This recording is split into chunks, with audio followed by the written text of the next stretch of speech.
Freakonomics Radio is sponsored by Pacific Life Insurance. From pinky swears to I do, you make promises throughout your life. For nearly 160 years, Pacific Life has been helping you keep them by protecting those who matter most. Pacific Life, the power of a promise.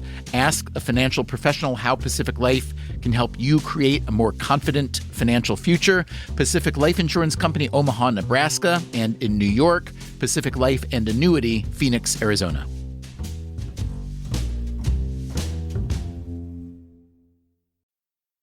Freakonomics Radio is sponsored by Hotels.com. Hotels.com gives you access to hundreds of thousands of hotels worldwide. And when you join for free, you can save up to 20% instantly with member prices. Plus, every stay earns rewards. So when you book one trip, you're already lowering the cost of the next one. Hotels.com is simple, rewarding, and designed to help you get more out of every stay. Sign up for free and book today. Hotels.com. It's all in the name.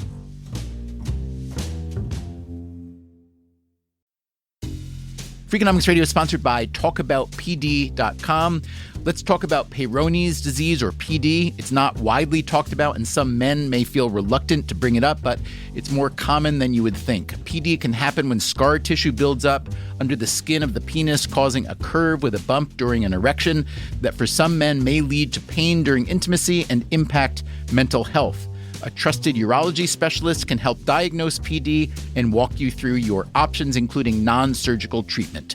Visit talkaboutpd.com.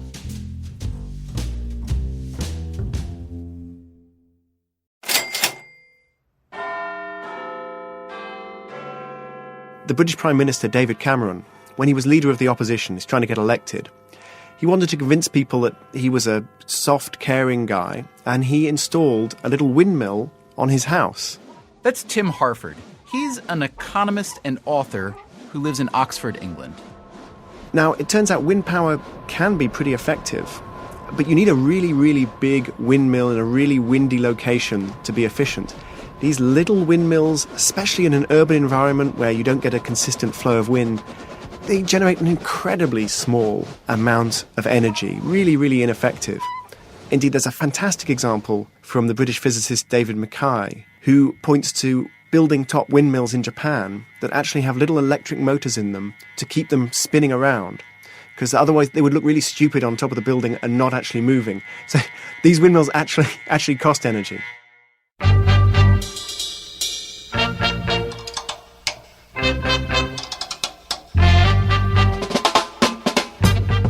From APM American Public Media and WNYC, this is Freakonomics Radio. Today, why owning a Prius could mean you care more about your image than the environment. And is booing verbal vandalism or the last true expression of democracy? Here's your host, Stephen Dubner.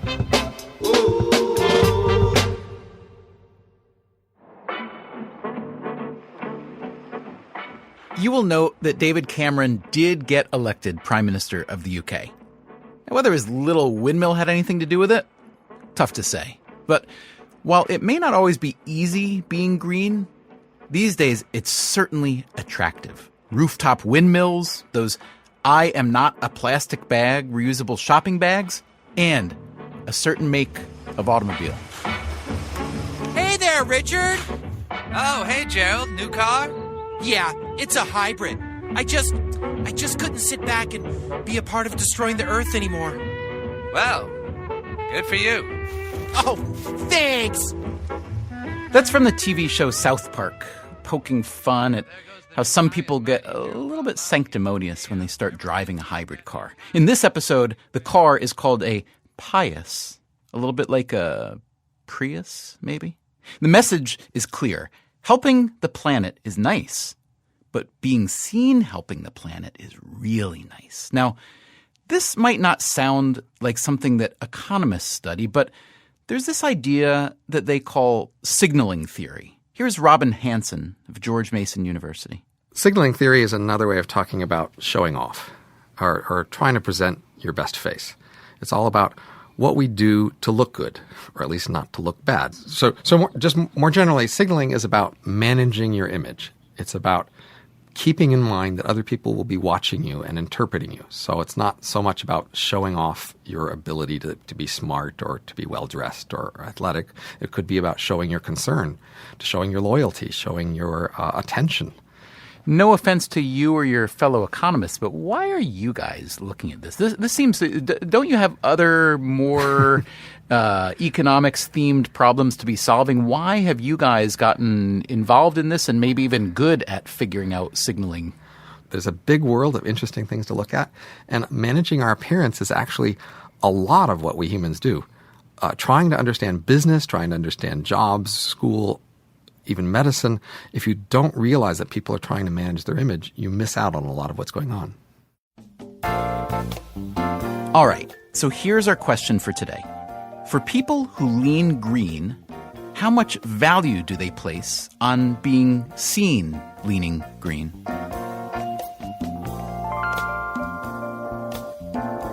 My name is Steve Sexton. I am a PhD student at UC Berkeley studying agricultural and resource economics.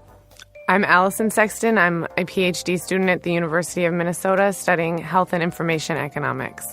All right, so I'm a little suspicious. Share a last name. You're related to each other, perhaps?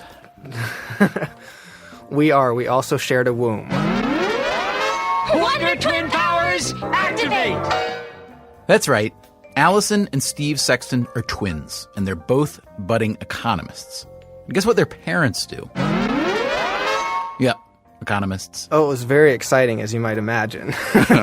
All of our friends couldn't wait to come over for dinner with us. We like to joke that we have a family plan to become a one-family consulting firm, kind of like the Partridge Family for economics. Allison Sexton worked briefly for the Federal Reserve Bank in Minneapolis. Steve Sexton has a somewhat less sedentary hobby. Yes, in addition to trying to finish up my PhD here at Berkeley, I'm also training for the London Olympics as a triathlete. How good are you? Like, when you say training for the Olympics, that means there's reasonable expectation that you might actually be there? Yes, I ended 2010 as the third American in the Olympic points rankings, and we get to take 3 people. So that's by no means have I made it yet, but I certainly have a shot at it. As economists, the Sextons know all about signaling theory, particularly the behavior known as conspicuous consumption. Thorsten Veblen coined that phrase more than 100 years ago. More and more Americans were growing rich, and it became important to show off that wealth. Today, there's still plenty of conspicuous consumption, but the Sextons noted a trend that updates the old model. That is, not showing off your flashy car or flashy jewelry, but showing off your environmental bona fides by, say, driving a car that's plainly a hybrid. Psychologists have defined competitive altruism as sort of a keeping up with the Joneses type concept, but applied to pro-social behavior or efforts to make society better. So I will be competing with my neighbors to donate to a charity, for instance, or to reduce energy conservation or environmental impacts. Or, as the Sextons call it, conspicuous conservation. Right, because conspicuous consumption, they're investing in products that provide the same functionality as cheaper alternatives, but they're flashier just because they cost more or what have you. And so that can be wasteful and leave nobody better off. But in this case, with conspicuous conservation, because the costly effort that individuals are undertaking is providing benefits to society, this rat race could actually be a good thing. Talk to me for just a minute about how the idea came about. Was it as you pulled into a Whole Foods parking lot and saw that, half the cars were Priuses or Prii? How did it happen? Well, I think that part of it did come from Steve, who lives in Berkeley, and he did notice a lot of Priuses on the road and didn't notice a whole lot of other hybrid cars, such as Honda Civics, and wondered why. And there's been surveys of Prius owners asking them why they buy the Prius, and far more common they answer that it says something about them than mention the fuel efficiency of it. So Steve was actually back visiting me last year for Easter, and we were talking about this idea of signaling your environmental concerns by driving a Prius and how we could create an economic model to test for it and see if that signal exists. So the Sexton twins were looking to measure the signal sent out by people who drive hybrid cars. By their count, there were 24 different hybrids on the market. But the Prius was a market hog, the runaway winner with a whopping 48% of the hybrid market. Why? The Honda Civic Hybrid looks like a regular Honda Civic. The Ford Escape Hybrid looks like a Ford Escape, except that these cars have a small badge on them that indicates their type as a hybrid. But the styling of the car is identical whether it's a hybrid version of the model or the conventional drive version of the model. But Toyota's Prius doesn't look like any other Toyota or any other car, period. And so our hypothesis is that if the Prius looked like a Toyota Camry or a Toyota Corolla, that it wouldn't be as popular as it is. And so what we set out to do in this paper is to test that empirically. Okay, so how do you do that? The paper the Sextons would end up writing is called Conspicuous Conservation, the Prius Effect and Willingness to Pay for Environmental Bona Fides. The first step, pick a different hybrid car to act as a control against the Prius. It's comparably priced to the Honda Civic Hybrid. And so throughout sort of thinking about this project, we've kind of used the Honda Civic Hybrid as our control for the Prius. It doesn't have that unique signal, but it's otherwise very similar. Not a perfect control, but it's very similar to the Prius, except that it doesn't have a unique design. Okay, similar price, similar fuel efficiency, but different design.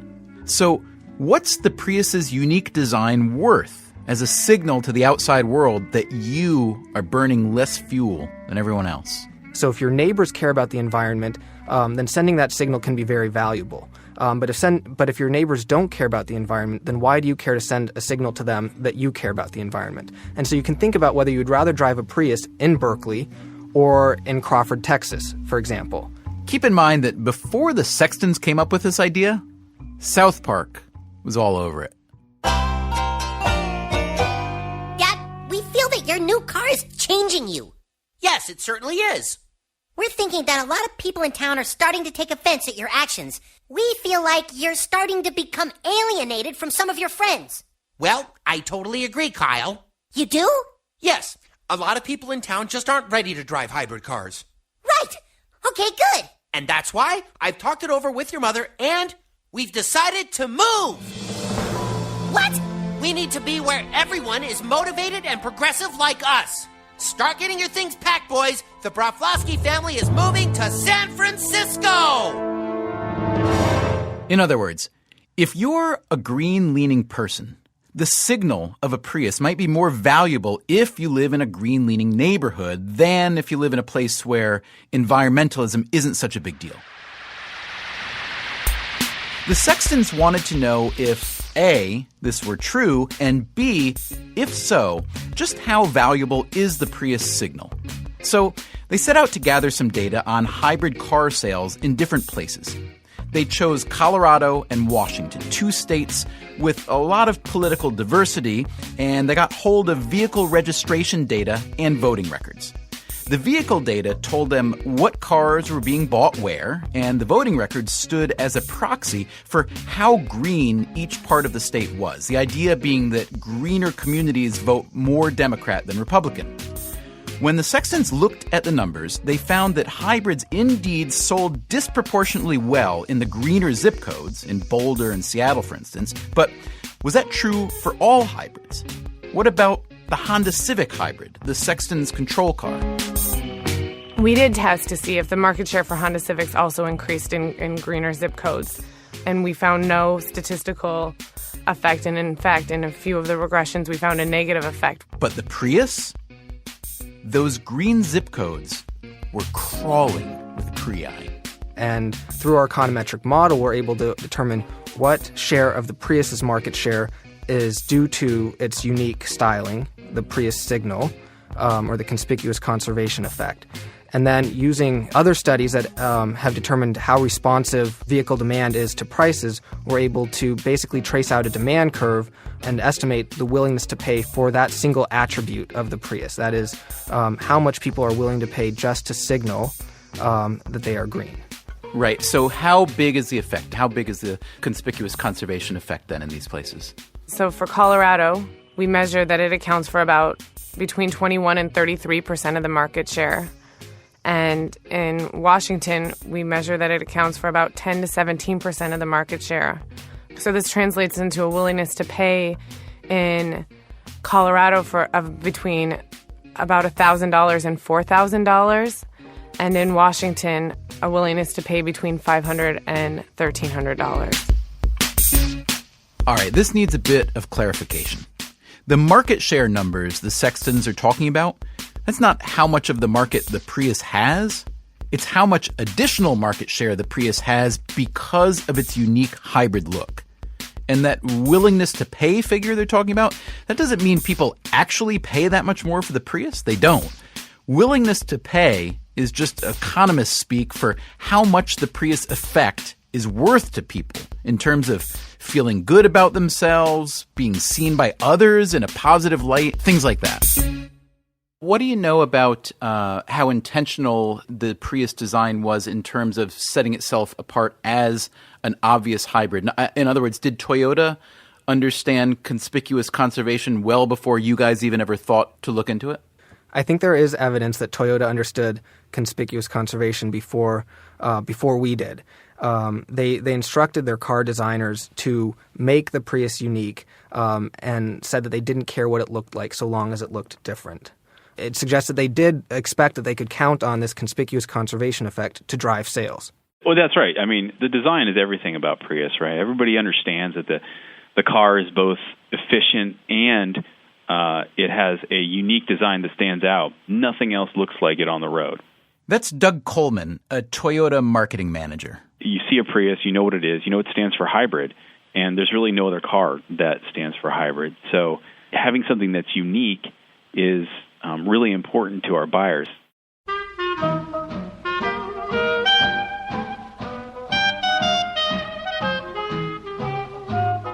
The Sextons, convinced that the Toyota Prius represents the height of conspicuous conservation, went looking for other examples. To the sunny side of the street. One of the more common ones that we see here in California is people putting solar panels up on their house. And in fact, there's a number of cited cases where people will put solar paneling on a shadier side of their house because it's the street side, so people will be able to see it. Now, do you think the consultant or installer says to them, this is not going to really do as much as if you'd put it on the sunny side of your house? Do you think those conversations happen? We know that they do. You know, I haven't been at those conversations, but do understand that those conversations go on, that the experts advise, here's how to maximize the benefit from your solar panels, and homeowners say, well, no, I actually want it on that side of the house. In other words, the side where my neighbors will see that I have solar panels. Where on the street side of the house, right. And again, we don't judge that. That's fine. We don't take a position on that. But if that kind of an effect is occurring, then it has implications for both firms that might want to market these types of products, as well as for governments that might want to maximize the benefit from investment in those types of products. Could it be that people are engaging in conspicuous conservation instead of doing less visible but more pragmatic things? Like, instead of putting solar panels on the shady side of my house, I could better insulate my walls and doors, which would actually be very effective, but nobody's going to see it. So is that kind of the problem that you're trying to address? Sure. The conventional wisdom among energy economists is that the low-hanging fruit, the easiest way to achieve energy conservation is through those inconspicuous investments that you talked about, in boosting the insulation in the home, window sealing treatments, energy-efficient appliances, and so forth. Those are the most cost-effective ways to reduce energy consumption. But of course, none of those can be seen by one's neighbors unless they're brought into the house, but they're certainly not visible from the street side. But if you consider that there's a high concentration of greens in the Bay Area, where it's foggy most of the summer, the sun doesn't even really come out much here in Berkeley. And in fact, that's why I try and get out of Berkeley every summer that I can. But the sun does shine on the rooftops of all the Republicans, or the, for lack of a better term, Browns that live in the Central Valley. They get a lot of sun during the summer, but they're going to be less inclined to install the rooftop solar panels on their homes. So we might like to imagine a creative program whereby your Berkeley green, who doesn't get very much sun in the summer, could pay to install rooftop solar on the home of a Bakersfield Brown, and therefore, again, maximize the effectiveness of those conservation dollars, or get more energy conservation, or I guess energy production in this case, out of the solar panels. The problem with this, of course, is that then that Berkeley green isn't able to demonstrate to their neighbor that they're making this investment in conservation. Well, then you just have to be able to buy a big, billboard in your yard that says, "My solar panels are on a Republican's house in Bakersfield," and then everybody would be happy. So the answer is no, and actually that's an important characteristic of the Prius, is that it has this unique design, but it's not flashy. And Toyota has successfully marketed the uniqueness of it as furthering its environmental benefits, as enhancing its environmental benefits. It looks the way it does to maximize aerodynamics. So it is different from having, even you could imagine a bumper sticker for Sierra Club or something like that on your car that would be somewhat visible, but that's just kind of screaming, "Hey, look at me, look at how green I am." Whereas the Prius isn't a billboard. It's just a green car. What are the implications of your research then for policy? Do you want to encourage or incentivize more inconspicuous conservation, since you know that the conspicuous stuff will take care of itself? So right now the government has subsidies for a number of different types of conservation acts, some conspicuous and some inconspicuous. But our results would suggest that perhaps government policy should focus on the inconspicuous, such as window ceilings and air fans, and that perhaps we can provide privately the conspicuous conservation efforts. In other words, the conspicuous stuff, like the Prius, will take care of itself. Because in a way, it offers its own reward.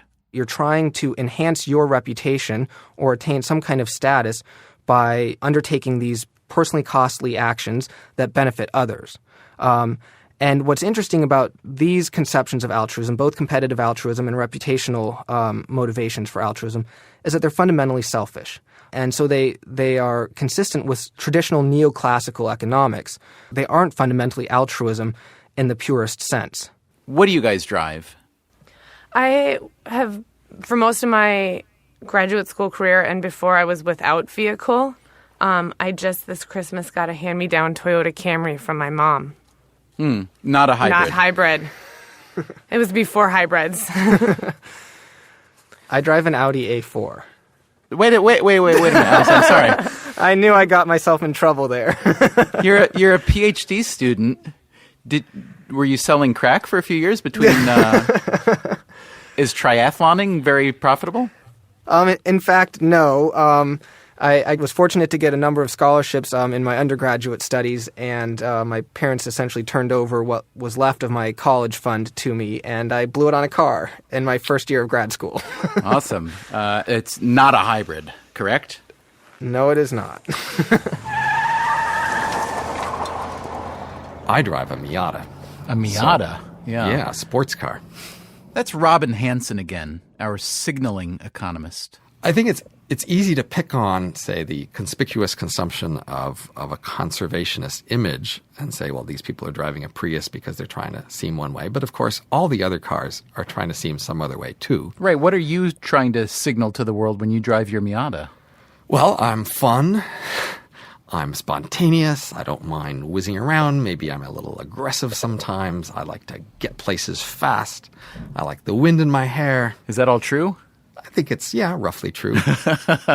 I'm happy to admit a lot of what I do is to manage my image. You mentioned your Miata, Robin. I wonder what are some other, if we could climb deep inside the control center for Robin Hanson's brain and his signaling activity, what else do we see? What's some other signaling activity that you engage in?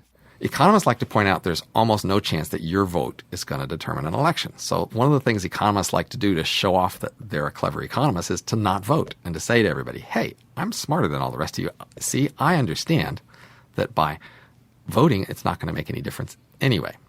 And we do a little of that too often. Say you might not tip at a restaurant because you say, I'm never coming back to this restaurant again. And so economists often do things like that. They sort of think through the strategy and they go out of their way to maybe be a little rude or a little thoughtless in the usual language in order to show, hey, I understand the strategy of this. And I got to admit, I do that sometimes. I tip at restaurants. I'll tell you that. But still. Do you vote? Sometimes. Are you more likely to vote in a local election than a national election or vice versa? Probably more likely to vote in a national election, but that's also a common bias in a sense. In a sense, local elections matter more for your lives. The local. Well, also your vote is much more likely to influence an outcome. And so why do you go the opposite then?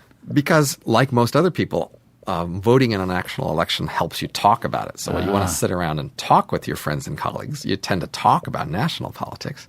And so the voting is a way to help you talk about it and to brag about your insight.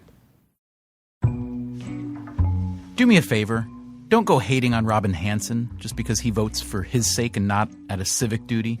And don't go hating on the Sextons just because they've pointed out that you might drive a Prius for reasons that aren't 100% altruistic. Who among us is immune to vanity? Even a venerable news organization like the BBC. You remember our economist author friend Tim Harford? He also hosts a radio show that's recorded at Bush House, one of the BBC's main buildings in London.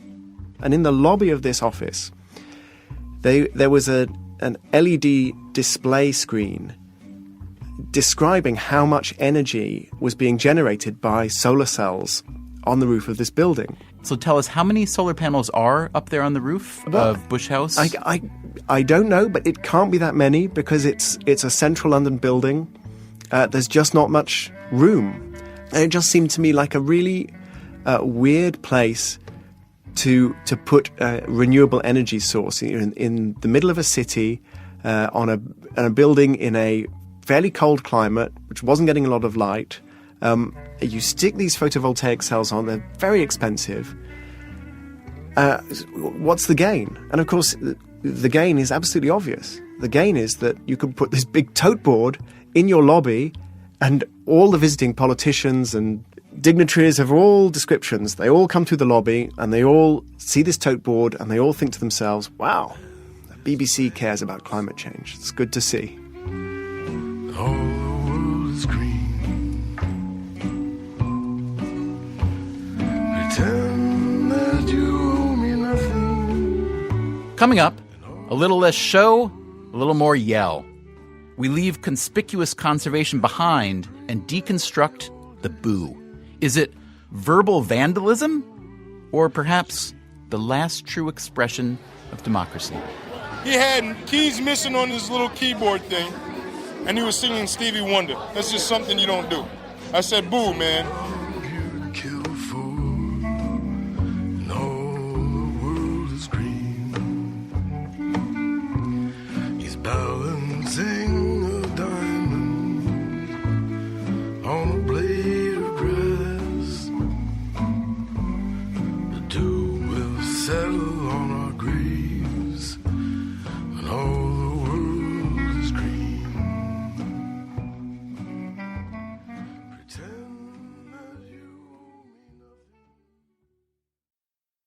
Freakonomics Radio is sponsored by Figure. Did you know that 40% of homeowners own their home outright? If that's you, don't let your equity sit idle. Tap it with a home equity line of credit.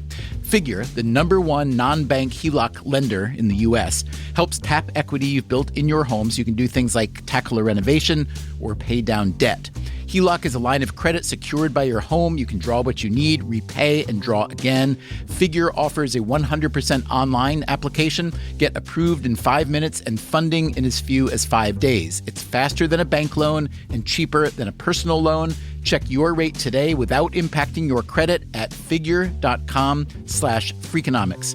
This post is sponsored by Figure, NMLS ID 1717824. Figure is an equal housing lender. For more information about their licensing, visit nmlsconsumeraccess.org. Figure's HELOC is subject to credit approval and terms apply.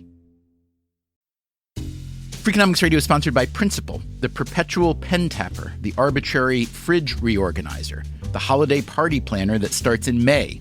Principal knows that your star employees have their work quirks. Principal also knows how much those employees mean to your business. You need them. They need benefits. Work with Principal so they can help your team with a retirement and benefits plan that's right for them. Principal Life Insurance Company, Des Moines, Iowa.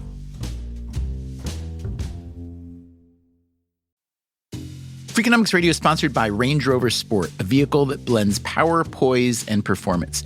With a distinctly British design, the Range Rover Sport is built to take on roads anywhere. Free from unnecessary details, its raw power and agility shine. Combining a dynamic sporting personality with elegance and agility, it delivers an instinctive drive. Its assertive stance hints at an equally refined driving performance. Defining true modern luxury, the Range Rover Sport features the latest innovations in comfort and convenience. The cabin air purification system, alongside the active noise cancellation, creates a new level of quality, comfort, and control. Terrain Response 2 offers 7 terrain modes to choose from, fine-tuning the vehicle for any challenging roads ahead. A force inside and out, the Range Rover Sport is available with a choice of powerful engines, including a plug-in hybrid with an estimated range of 53 miles. Build your Range Rover Sport at rangerover.com/US/sport.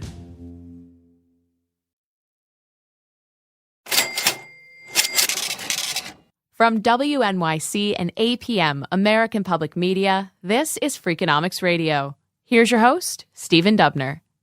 I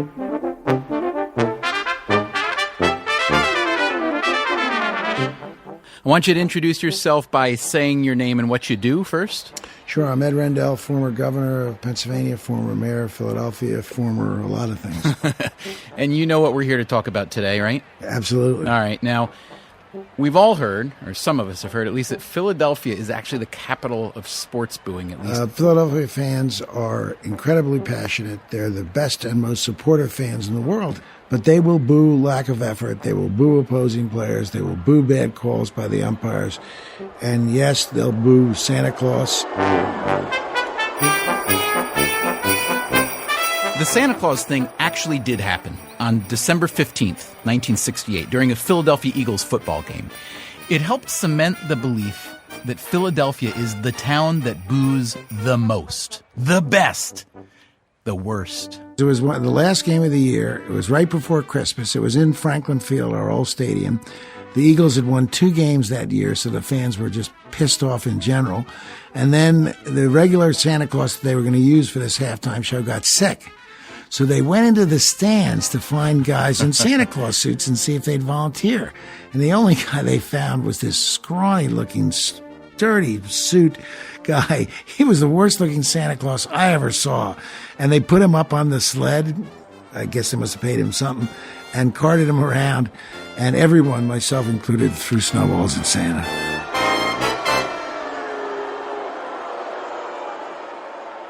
The scrawny-looking Santa who got dragged down from the stands that night was named Frank Olivo.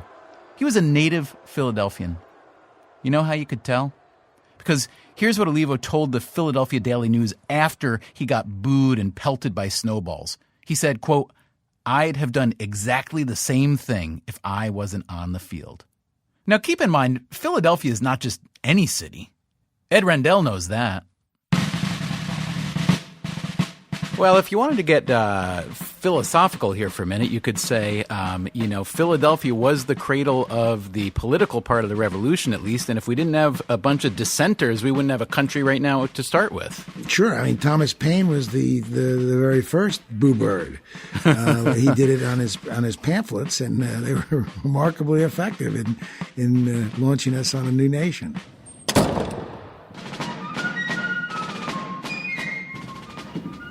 Good morning. Good morning, sir. I'm Stephen Dubner from New York. Thomas Paine, sir. Very nice to meet you. I hope you're being wary of the loyalists up there in New York. At this time of year, the loyalists aren't much of a threat. Oh, well, that's very good. In fact, I met up with a Thomas Paine impersonator in Philadelphia.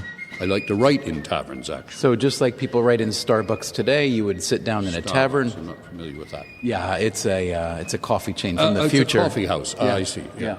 In Thomas Paine's time, there was a tradition brought over from Europe called audience sovereignty. Audiences were expected to react, to interact, huzzas, boos, hisses. Well, it's just a hiss like a snake. And you get a number of people doing it, and it can carry quite a way.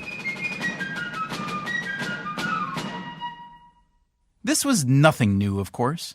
Here's Richard Butch. He's a sociologist at Rider University. From the ancient Greeks through the Elizabethan Shakespearean era into the 19th century, the early 19th century in the U.S., what we find is that In all of those areas, as well as in non-Western areas, what you find is the audiences actually were typically fairly active. But today, booing lives on in sports, in some places at least, but overall, there's been a real decline in booing.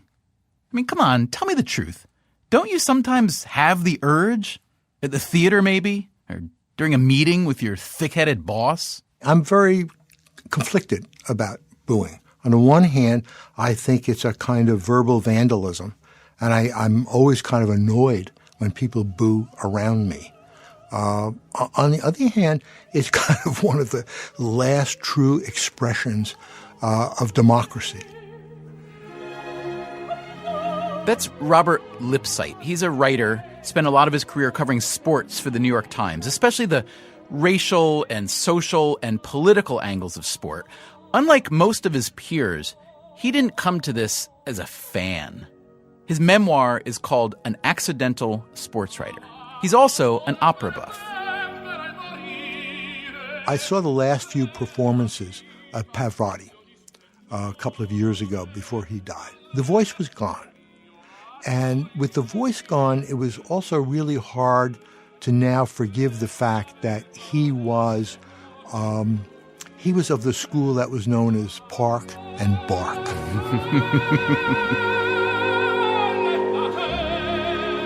These kind of hefty opera singers, who would just kind of stand there. And not a lot of acting. Sing. Not a lot of acting, not a lot of moving, Stephen. Mm-hmm. They were just Park and Bark. And he would do that. But in these final performances, it was even beyond. The bark was gone. And the parking was almost ludicrous in the final scene where he was to die. I remember in Tosca, he was to die at a firing squad. He was shot, 20 times. And then he kind of lowered himself very slowly. He took a knee, as we say, in football. And I remember, thinking, this is beyond feeling sorry for our hero or being pathetic. This guy should not be doing this. If there was any justice, people would boo. If I had any courage, I would get up and boo. But of course, I didn't. So wait a second. So you're describing a scenario where, according to the rules and regulations and morals of public performance, that this guy should have been booed, right? And you're saying he wasn't? He wasn't. And you didn't? You were there? You had the opportunity? I confess. Had you bought your ticket, or was it a freebie? No, we're very expensive subscribers.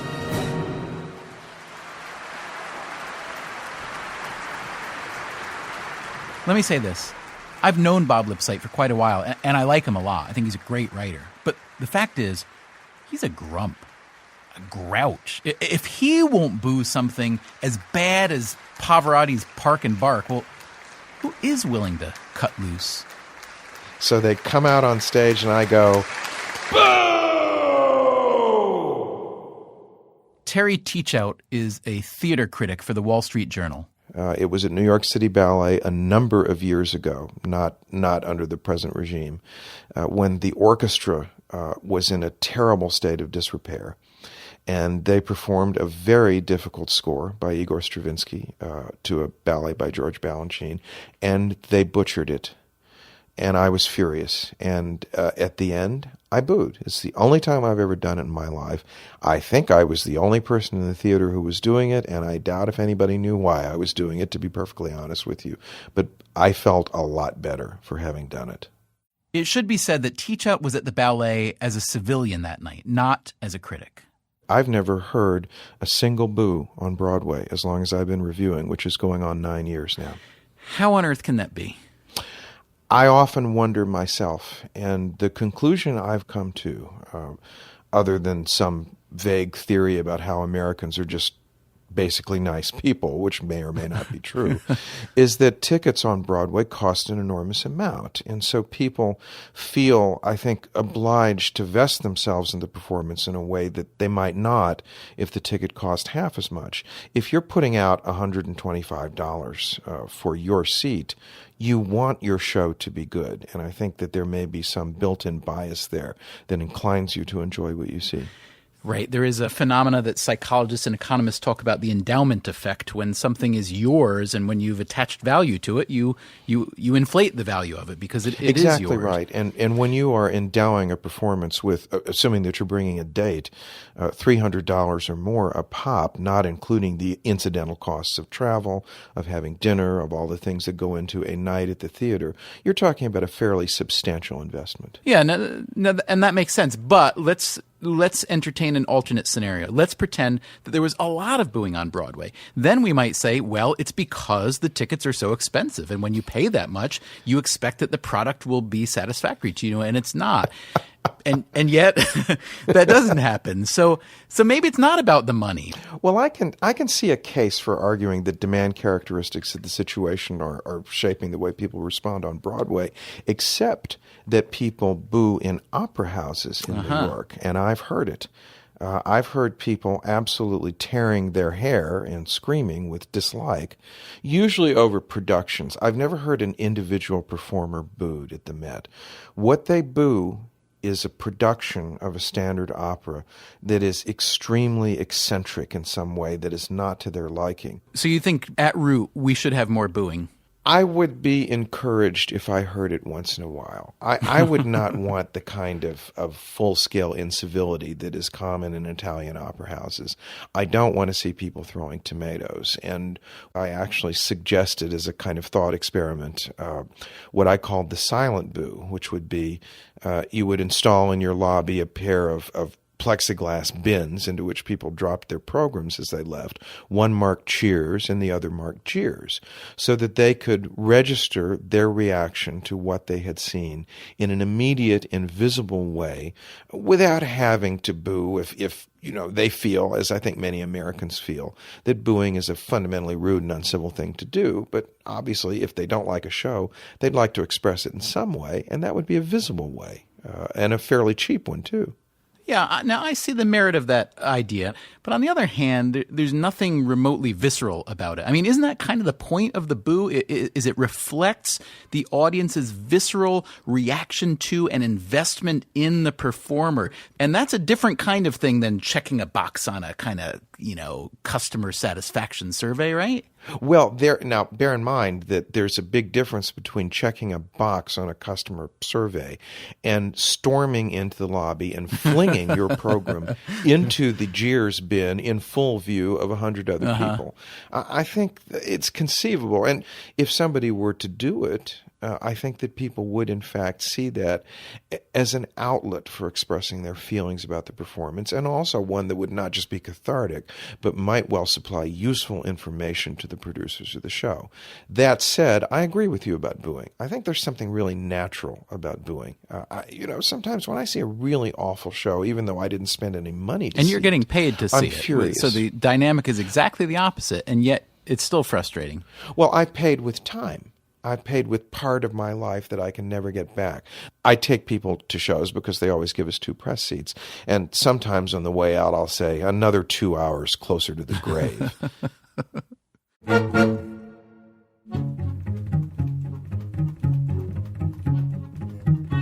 I've never been booed, but I think that's a bad thing. Because I think in order to get booed, people actually have to have high expectations about you. That's Steve Levitt, my Freakonomics friend and co-author. He's an economist at the University of Chicago. And I don't think anyone's ever had high enough expectations about me to bother to want to boo at me. Like, you think about baseball, it's never the number 9 hitter, the shortstop who bats .220 who gets booed. I mean, everyone knows he's terrible. It's a guy like Reggie Jackson or David Ortiz, who's Barry Bonds, the guy who's supposed to be good and then disappoints you, who ends up getting booed. I get what Levitt's saying. If you've made the big time, if you're a professional, well, then boos kind of come with the territory. If you aren't getting booed, well, you probably haven't gotten where you want to go. Nobody boos a bad clown at a kid's birthday party, do they? They don't boo amateurs, do they? We visited the legendary Apollo Theater in Harlem for Amateur Night. Brace yourself. Ladies and gentlemen, are you ready for Amateur Night?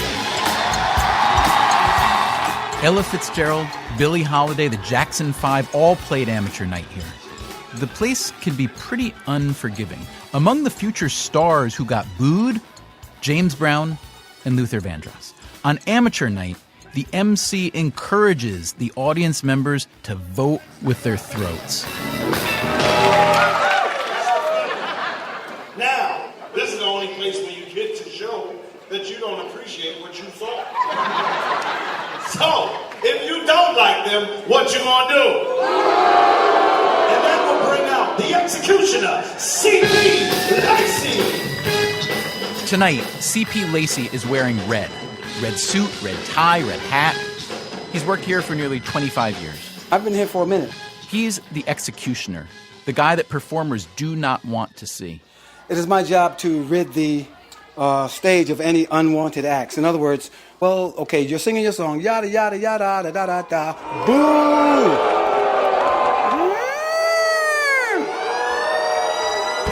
The band starts playing a totally different song than the one you're singing, and I come out tapping,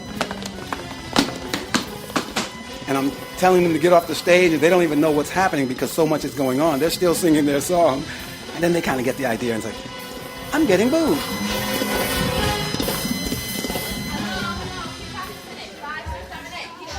Backstage, dancers are running through their acts. Singers are warming up. Here's Ellis Gage. I am 12 years old. I'll be singing Ain't No Mountain High Enough. Now if you need me, call me. No matter where you are, no matter how far. Don't worry, baby, just call out my name. I'll be there in a hurry. You don't have to worry, 'cause baby, there ain't no mountain high enough.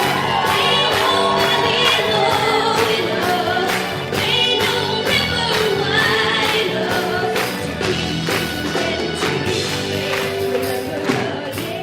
Ellis didn't get booed, mostly because he was really, really good. But even if he weren't, he would have been spared. At the Apollo, you're not supposed to boo a kid. But this next guy, he wasn't a kid. More energy for Mr. Joshua Winter.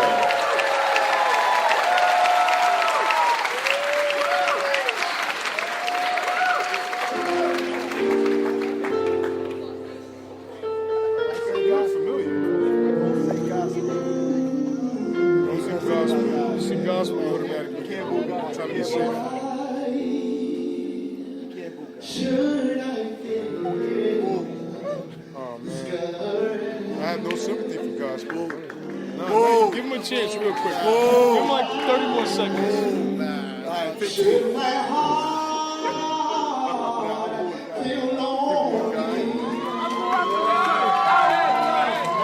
He's cheating. This is cheating. Singing gospel is cheating. Nobody wants to boo it. I did.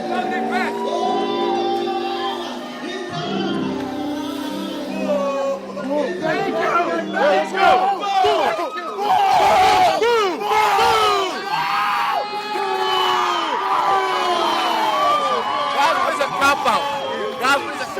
And I'm not scared to boo in the name of Jesus. We don't hold back. Boo! Boo! Boo! Boo! Boo! That's life. Even my own friend. As funny as it may seem. All right, we've heard from the people who do the booing, but what do you do when you get the boo? The fans loved it, and the media loved it. It got the fans off my back, and it got the media off my back. You spin it around. I've been a puppet, pauper, pirate, a poet. Freakonomics Radio explores the hidden side of everything. Sponsoring the Freakonomics podcast could help nearly 1 million listeners a week discover your business. Email us at sponsorship@wnyc.org. Feel that I'm gonna fall flat on my face. I just pick myself up and get back in the race. That's life. There's no need. Freakonomics Radio is sponsored by Southern New Hampshire University. The best investments are the ones you make in yourself, and no one knows that better than Southern New Hampshire University. With more than 200 online degree programs, no set class times, and low online tuition, Southern New Hampshire University is built to fit your life today and set you up for success tomorrow. Education is an investment. Why not make it a smart one? Apply for free at snhu.edu/Freakonomics. Freakonomics Radio is sponsored by PNC Bank. Boring, great word, bad rep. Yet time and time again here at Freakonomics, we find that when something culture-changing happens, boring things like calculations and careful planning are usually behind it. Which begs the question, why not apply it to other aspects of life, like banking, for example? Well, PNC Bank did since its inception, proving time and again that the best banking strategy isn't the exciting type, but the steady, reliable, definitely not YOLO type. PNC Bank, brilliantly boring since 1865. Brilliantly boring since 1865 is a registered mark of the PNC Financial Services Group, Inc. PNC Bank, National Association, member FDIC. Freakonomics Radio is sponsored by Lowe's. Get your home ready inside and out with Lowe's July 4th deals event. Save up to 45% off select major appliances, plus an additional 25% off when bundling select major appliances. And save $80 on a select Charbroil Performance Series gas grill, now $299. Shop Lowe's July 4th deals event, valid through July 8th, while supplies last. Selection varies by location. See Lowe's.com for more details.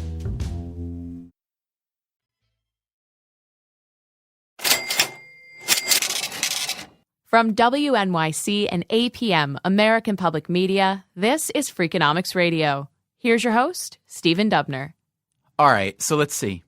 You shouldn't boo kids, but it is okay to boo in the name of Jesus. Those are some of the rules of booing at the Apollo. Ed Rendell, the former governor of Pennsylvania, he's done a lot of thinking about the do's and don'ts of booing as well. He once wrote a newspaper column with the headline, Rendell's Rules for Booing. I wonder if we could walk through them quickly. You maybe give me an example of each one? Sure. You write that good-natured booing is always allowed. Explain. Yeah, and I'd say good-natured booing, like, say, booing a popular politician. I remember once I got reelected as mayor with 81% of the vote. And the next night I went to a 76ers game. They made the mistake of introducing me and I got booed. But it was good-natured. I would say probably 90% of the people in the stands voted for me, but that was good-natured booing. All right, so you write booing a politician is always acceptable. You always obviously acceptable. Were a politician. Any politician who ventures out on the field. Why is that? Is it because they're trying to grab somebody else's glory there? Why? Why? Any politician who ventures out on a field deserves to be booed because politics and sports don't mix. In fact, sports is in some ways the antithesis of politics because winning and losing is decided on the field, not how, who you know, not how much money you raise or things like that. And politicians should generally stay away. I wrote another column where I said the two things the politician fears the most are Agent Jones from the FBI is here to see you. And secondly, we'd like you to throw out the first ball on opening day. You've had that experience a few times, right? You've thrown out your share of first balls, and it doesn't go well, does it? It never goes well. I threw out the first ball at the opening of Harrisburg's new stadium, and I gave the state, through me, gave half of the money, and I still got booed. And the stadium was beautiful. So now, how can you possibly account for the fact that you got booed? It was in Harrisburg, right, where $9 million of state money came their way, helped by you. What's the excuse or what's the reason that the fans deserve, in your mind, to even boo you there? Because generally politicians don't belong on a sports field. And I only make an exception when the team absolutely begs me. I go to a lot of games. I mean, I'm probably the mayor and governor who's been the biggest sports fan maybe in the history of the Commonwealth. I go to a lot of games, but I sit in the stands, but I will not be introduced. I tell the teams, and I don't want to be on camera either. Now, that doesn't seem fair, does it? Rendell gets booed at a stadium that he helped fund. But if you're a politician, you've got to learn to live with the boo. You've got to know what to do with the boo. I'm Steve Klayman, and I'm a professor of sociology at UCLA. Clayman once wrote a paper about booing and applause in political speeches. He analyzed more than 40 hours of material, including some presidential debates. Is Iran talking to Iraq about peace? You judge on the record. Are the Soviets coming out of Afghanistan? How does it look in a program he called phony, or some one of these marvelous Boston adjectives up there, and about Angola? Now we have a chance. Now, several Bostonians don't like it, but the rest of the country will understand. Now we have a chance. That was George Bush the Elder in a Michael Dukakis debate in 1988. We don't actually hear Dukakis there. Talk to me about this one now. Yes, I thought it was an excellent example of the way a speaker can respond to a booing response when it happens. Bush had a comeback for the booing that turned out to be quite effective. So he's talking about foreign policy, and in the course of his remarks, in an embedded, indirect way, he makes a derisive remark about Bostonians. And that gets people in the audience to begin to boo. He says several Bostonians don't like it, but the rest of the country will understand. This is a way, a method, if you will, for dealing with booing when it occurs. And the method he's using is to marginalize the booers. That is, to characterize the people in the room who are doing the booing as not representing the majority, but rather a narrow, self-interested slice. So he managed to turn an episode of booing into a supportive episode of applause. Right. He turned the boos back on the boo. It was a boomerang, I guess is what that That's was. That's right.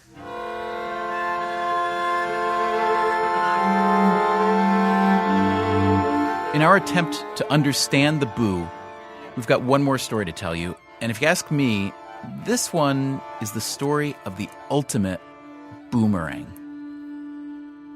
My name is Johnny LeMaster. I am a sporting goods store owner at this time, own my own business and coach a little bit of baseball, and that's basically what I do. Johnny LeMaster is being a little bit humble. He left out the part about playing Major League Baseball for 12 seasons, mostly for the San Francisco Giants.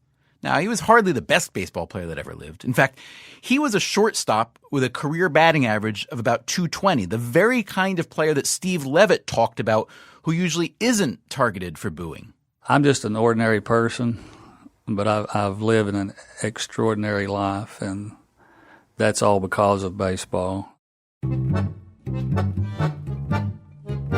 During this long career years with the Giants, there comes a time, I believe in 1979, when the Giants fans there in San Francisco are in, I guess, a sour mood. The team is not doing as much winning as they'd like, and they got particularly unhappy with you. And that led to a situation. Can you walk me through that? Sure. As you say, the team wasn't playing real well. I wasn't playing real well. And the booing started. I guess I became the whipping post, per se, if you want to call it that. And it escalated and it started getting worse each game. Even when I just popped my head out of the dugout, it would be boo or something of that nature. And what's it feel like from the athlete's perspective to be booed like that? I assume that you're trying hard, right? I think that everybody knows there's a difference between booing for when someone doesn't put out effort and when they make a mistake. There's a big difference in those two things. So they could have never booed me for a lack of effort or a lack of hustle. But an athlete wants to please his home crowd more than anything in the world, and it's a crushing. It's a thing that hurts so bad when your own fans boo you. But I want my fans to be pleased with what I'm doing because they're the ones that pay my salary. They're the ones that come in and cheer us on. They're the ones that care about us the most because we have some diehard Giant fans. And I'm still a Giant fan at heart, and I always will be. Now, why was it you? Why were you the guy that they started to boo? People are, I don't know how to say, fickle. Once something like that gets started, it just kind of snowballs. And at that month, I guess I'd made a few errors at the wrong time and said a few things in the newspapers that I probably shouldn't have said at that time, being a young idiot kid. What kind of things had you said in the newspaper, Johnny? Well, I'd rather probably just keep that to myself. Was it about baseball or was it kind of off topic? It was off topic. It was more about some political things that were going on in San Francisco. Oh, that never works well, does it?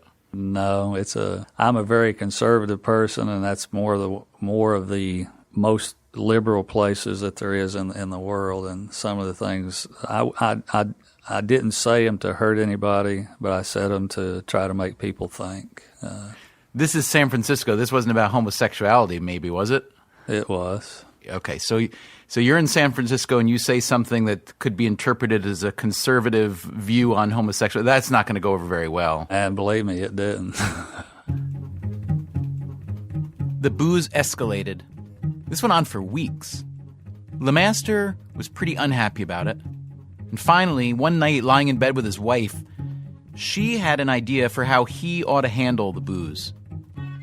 The next day, I went in and talked to our equipment manager. I said, make me a jersey up with my number on it and put, instead of my name, LeMaster, I said, put Boo on the back of it. And it hung in my locker for a couple of weeks, and then I finally got enough nerve to put it on and wear it in a game. But I only got to wear it for the top half of the first inning. After the game, there's a letter laying on my chair in front of my locker. My general manager had fined me $500 for being out of uniform. But here's the whole thing about it. The fans loved it, and the media loved it. It got the fans off my back, and it got the media off my back. When you decided to wear the jersey, or I guess when you decided to make the jersey, what were you trying to say? Were you just trying to make fun of yourself? Were you trying to acknowledge that you heard the boos? Were you trying to boo the fans back? What was the kind of message, you think?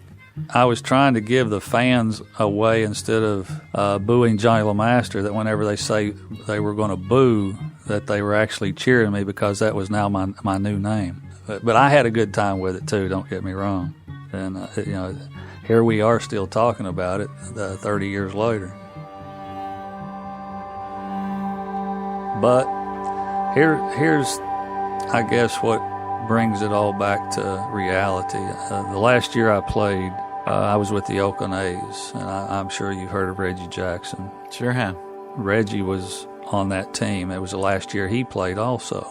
But we were up in Seattle, and I went down early for breakfast one morning, and I was there by myself. And about the time I got ready to order, Reggie walked in. He says, anybody sitting with you? I said, no, Reggie, come on, sit down, man. We'll eat breakfast together.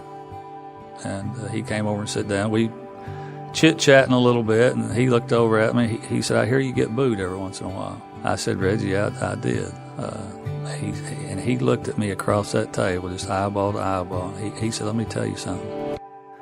He said, people don't boo nobodies. Now, why he told me that, I don't know, but he made me feel like $1 million.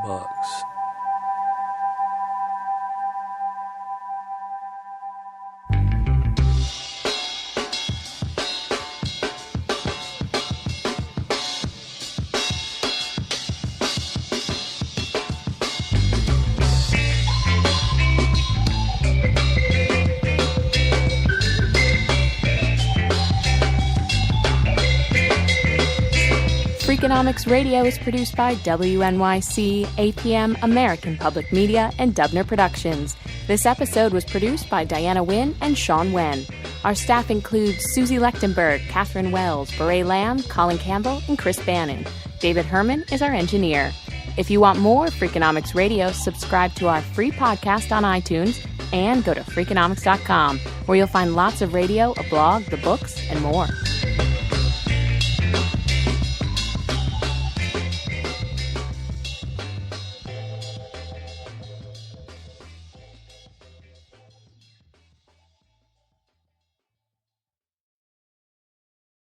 This podcast is sponsored by Made In Cookware. Made In partners with multi-generational artisans and some of the world's best chefs to create professional quality cookware, knives, and kitchen tools. Their products are trusted in Michelin-starred restaurants worldwide and designed to perform just as well in your kitchen. From 5-ply stainless clad to carbon steel, every piece is built to last and made to actually make you a better cook. Discover award-winning cookware at madeincookware.com. Freakonomics Radio is sponsored by Vitamix, a According to the LA Times, the average American home contains 300,000 items, including a staggering number of appliances. All those gadgets, just clutter. But there's one tool that delivers what a dozen others only promise. From pureeing to chopping, Vitamix blenders bring the power of an entire kitchen to your countertop, offering enduring performance and precision you can count on. In a world full of clutter, do more with less. Visit Vitamix.com and shop now. Freakonomics Radio is sponsored by Ozempic. Innovation happens through rethinking what's possible, and when it comes to GLP-1s, Ozempic pill does just that. Learn more about Ozempic semaglutide tablets, 4 and 9 milligrams, by calling 1-833-OZEMPIC or visit Ozempic.com to view the medication guide and ask your doctor what's possible with FDA-approved Ozempic pill.